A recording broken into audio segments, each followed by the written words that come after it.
अच्छा भट्टी साहब, ये एक बड़े तसल्सुल के साथ अदलिया जो है उसके हवाले से हमें बातें की जा रही हैं, रेफरेंस भी भेजा गया या उसके बाद ये कि अभी में एक और वीडियो चल रही है इसमें क्या बताना चाहते हैं? मुझे लगता है डायनेस्टिक पॉलिटिक्स इतने ख़तरे में आ गई है कि उन्हें डर है कि इन इदारों ने अगर कुछ थोड़ा सा भी ठीक कर दिया तो इनके पल्ले कख नहीं रहेगा। क्या खौफ क्या है? काजी साहब, नंबर एक तो पुलिस या एंटी करप्शन की तहवील में किसी भी बयान की आईनी ज़ीरो भी हैसियत नहीं है, ज़ीरो भी। अगर ये बयान जो आपकी हिरासत में है मोहम्मद खान भट्टी, मैं उसकी ईमानदारी की बात नहीं कर रहा, हरगिज़ नहीं करूँगा, जो पहले था कराची से फिर का कोयटे से पकड़ गया, तो फिर इसहाक डार का 164 का बयान था कि नवाज शरीफ पाकिस्तान का सबसे बड़ा मनी लॉन्डर है, बकौल इसहाक डार के, और सारी मनी ट्रेल बता गई थी, सारी मनी ट्रेल बता दी थी। तो फिर उस 164 के बयान का क्या करेंगे? काजी साहब, मैंने गुजारिश की है कि मैंने ज़िंदगी में ये नहीं देखा कि कोई भी शख्स पकड़ा जाए, कोई करप्शन करता है, उसे सज़ा होनी चाहिए, लेकिन उससे स्पेशली बयान आप हाज़र सर्विस जज से बाहर के, जस्टिस से बाहर के, हाई कोर्ट हो या सुप्रीम, उनके बारे में ले आप। क्या उसने आपको यही बताया? क्या पुलिस हिरासत में आप चले जाए, मैं चले जाऊँ? शुक्र है अगर ये उससे बयान दिला देते ना मोहम्मद खान भट्टी से कि ये कह के दूसरी जंग अज़ीम मैंने शुरू कराई है, उसने ये भी कह देना था। तो भाई पुलिस हिरासत में आप ये बयान उससे ले लें कि दूसरी जंग अज़ीम मैंने कराई है, उसमें जो मज़ाइल थे वो पहला मैंने चलाया था। वो भाई आपकी पुलिस हिरासत में तो इंसान क्या पत्थर भी बोल पड़ते हैं, लेकिन खुदा के लिए खुद तो पत्थर दिल नहीं, ना लेकिन बनो। ये पुलिस जो है, ये जो भी है, जिसकी भी पुलिस कैसे बयान ले सकती है जजेस और अदलिया के खिलाफ किसी एक शख्स से? देखिए, आप बादशाह आदमी हैं, ये ना जिसका सिर्फ बयान लिया बल्कि वीडियो बनाई, वीडियो बना के उसे पब्लिक कराया, और वो भी किसके खिलाफ? सुप्रीम कोर्ट के जज साहबान के बारे में, जिस अफसर की तवील में असूलन उसको गिरफ्तार कर लेना चाहिए। लेकिन आप हिस्ट्री भूल जाते हैं। जब इमरान खान साहब पर हमला हुआ और वो अल्लाह ने बचा लिया, उस मुल्ज़म की 2 वीडियो आई थी। अब ये हिसाब लगा ले यहाँ जालिम कितना मजबूत है और कानून कितना लाचार है। इमरान खान पर हमले करने वाला गालिबन मुबैना तौर पर उसका नवीद नाम था, पुलिस हिरासत में बयान दे रहा है और वीडियो भी रिकॉर्ड की जा रही है और जारी भी, और अगले दिन वो भी आने हो जाती है। और मोहम्मद खान भट्टी साहब को एंटी करप्शन ने लगता है इसलिए पकड़ा था कि मोहतरम ऑनरेबल काबिल एहतराम जज साहबान के बारे में वीडियो बयान। यार क्या कर रहे हो? क्या अकल के अंधो, क्या हो गया तुम्हें? इनका जो भी सबसे ताकतवर आदमी है उसे पुलिस हिरासत में दे दें, 5 मिनट बाद उससे बयान ले ले। पहले जंगे अज़ीम का भी एतराफ़ करेगा, दूसरी भी करेगा, और ये भी कह देगा कि अपनी पैदाइश से पहले जो कत्ल हुआ था वो भी मैंने किया। और मुझे लगता है कि मैं जितने हमारे इन इदारों ने इनकी सपोर्ट की है, इन डायनेस्टिक। कैसा मुझे ये बताएं कादी साहब, आप थोड़ा सा कानून को समझते हैं। एक पुलिस हिरासत में एक बंदा एंटी करप्शन की हिरासत में, उसकी वीडियो बनती है और हाजिर सर्वस काबिल एहतराम जज साहबान के बारे में कहता है क्या अदलिया इसकी सोबतो नहीं ले सकती? इधर आओ ना भाई, पुलिस हिरासत में कैसे आपके वीडियो बना के आपने सिर्फ जजों को, अदलिया को खौफजदा करने के लिए, मनपसंद फैसले लेने के लिए ये होशियत ले सकती है? तो इन्हें अदालत का नहीं क्या नहीं कर सकती भाई? क्या नहीं कर सकती? हम तो इतनी केयरफुली भाई एक नाप तोल। यार मैं आपकी बात नहीं कर रहा, मेरी बात का जवाब दें आप मुझे। बिल्कुल क्यों नहीं कर सकती? अदालत कर सकती है, बुला सकती है। एक बंदा एंटी करप्शन की हिरासत में है, मोहम्मद खान भट्टी साहब, और उसका बयान मखसूस अदलिया के बारे में लिया जा रहा है। इसको उन्होंने ऑन एयर भी करा दिया, खुद ही मानेगा तो कोई नहीं ना, लेकिन कराया तो तुमने है। तो क्या अदलिया इसको बुला नहीं सकती?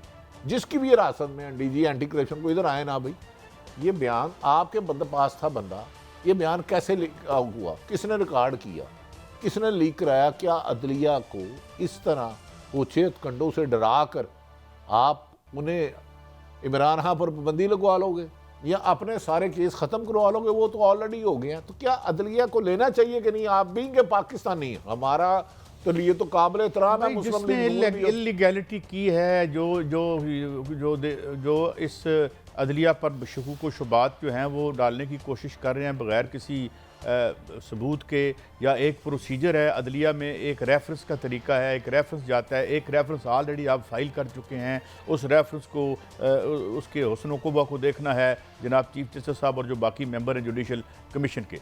मगर यहाँ क्या है पंडित साहब, बात यहाँ एक ही है, बात यह साड़ी गल मनो नहीं तो तुसी ये और क्या है, और इसके अलावा क्या है? गुजारिश है कि 3 सर्वे कराए गए मार्च के स्टार्ट और फरवरी के एंड पे। उसके बाद तमाम सर्वों में आया कि पीडीएम शिकस्त है, नून लीग बड़ी जमात है लेकिन पंजाब में पीटीए का मुकाबला नहीं कर सकती।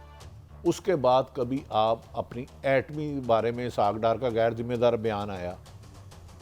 उधर आपको पता है किस तरह अमेरिकन जनरल ने बयान दिया, चलो ये कहानी फिर उन्होंने तरदीद कर दी आईएमएफ ने कि हमारा ताल्लुक ही नहीं इस बात से। मेरी उसके बाद अब ये शहीद होने के लिए आए हुए थे कल हमारे पास, अब ये शहीद होने के लिए सिर्फ और सिर्फ अदारों को बदनाम कर रहे हैं कि हम ये तो नहीं चाह रहे कि यार हम इतना कुछ कर दें कि निकलें और कुछ थोड़ी हमारी कोई बन जाए, हम फिर मजलूम बने, एस्टेब्लिशमेंट को भी बुरा भला के, अदलिया को भी के और कानून का गलत इस्तेमाल भी करें।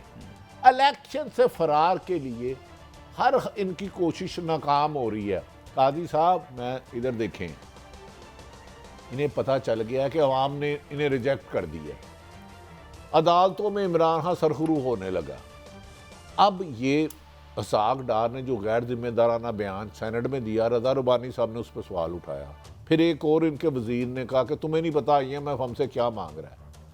ये अपनी और आईएमएफ ने कहा हमारा ताल्लुक नहीं है, मोहम्मद जुबैर साहब कहते हैं उसकी डोमेन में नहीं आती ये बात। टेम्परेरी हुकूमत बचाने के लिए देखें मुल्क के बारे में कैसे नामुनासिब अल्फाज कह रहे हैं। कई सब ऐसे अदारे इनको क्यों नहीं पूछते? मैं ये नहीं कहता इनके खिलाफ कार्रवाई करें। इदारे इसलिए नहीं पूछते कि इमरान बहुत लाडला है। अच्छा आगे भी चलते हैं। बड़ी साहब ये दूसरा इंटरव्यू एक मुबैना तौर पर आया है, पहले जावेद चौधरी साहब का था, साबिक हमारे चीफ आर्मी स्टाफ जनाब कमर जावेद बाजवा साहब का, फिर उसमें उन्होंने तरदीद कर दी।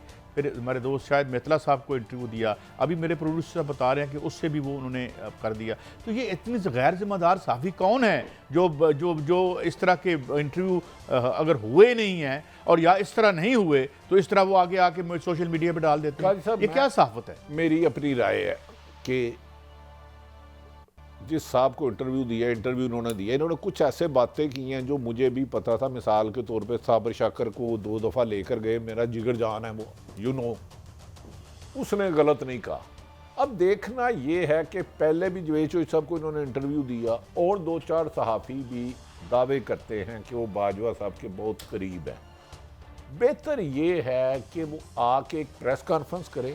इस तरह जिस ओहदे पर वो 6 साल रहे हैं वो ओहदा बड़ा अहम है। उस ओहदे पे नाम कमर जावेद बाजवा हो या उससे पहले परवेज कैनी मैटर नहीं करते। जिस फौज के तुम कमांडर रहे हो ना, वो हमारी जान है। तो मेहरबानी करके उनके लिए शर्मिंदगी का बायस नहीं बनना चाहिए। अगर आप कुछ कहना चाहते हो उस सहाफ़ी को, शाहिद मेतला साहब को क्या जरूरत है झूठ बोलने की? वो पागल है, उसे नहीं पता कि मुल्क की अहम तरीन ओहदे पर 6 साल फायद रहे हैं। अगर ये मुनरफ हो गए हैं उस पर या दूसरे हमारे हर दिल काबिल एहतराम जावेद चौधरी साहब पर, तो फिर उन पे खिलाफ क्यों नहीं कार्रवाई करते? काजी साहब ये मुमकिन नहीं है कि मैं जुर्रत करूं। मैं ये कहता हूं कि ये खाक उड़ाने की ज़रूरत क्या है? Get over it.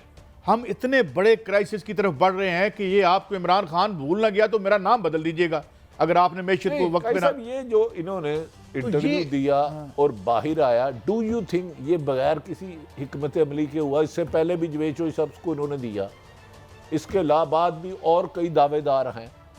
और तो पता नहीं कोई एक और बंदा कह रहा था मैं किसी के घर गया तो आगे ये तशरीफ़ फरमा थे। तो मोहतरम गुजारिश ये है कि आप इस मुल्क की फ़ौज के सफ़ा सला रहे हैं 6 साल। बेहतर ये है कि आप समझते हैं कोई सच है, अदारों को आपने इतराफ़ कर रहे हैं बात बादी नज़र में। ब्रेक है बड़ी साहब, तो एक प्रेस कॉन्फ्रेंस कर दे और लोगों को हकायक बताएं, बता दें या रहने दो, रहने दो तो सबसे बेहतर अच्छा है।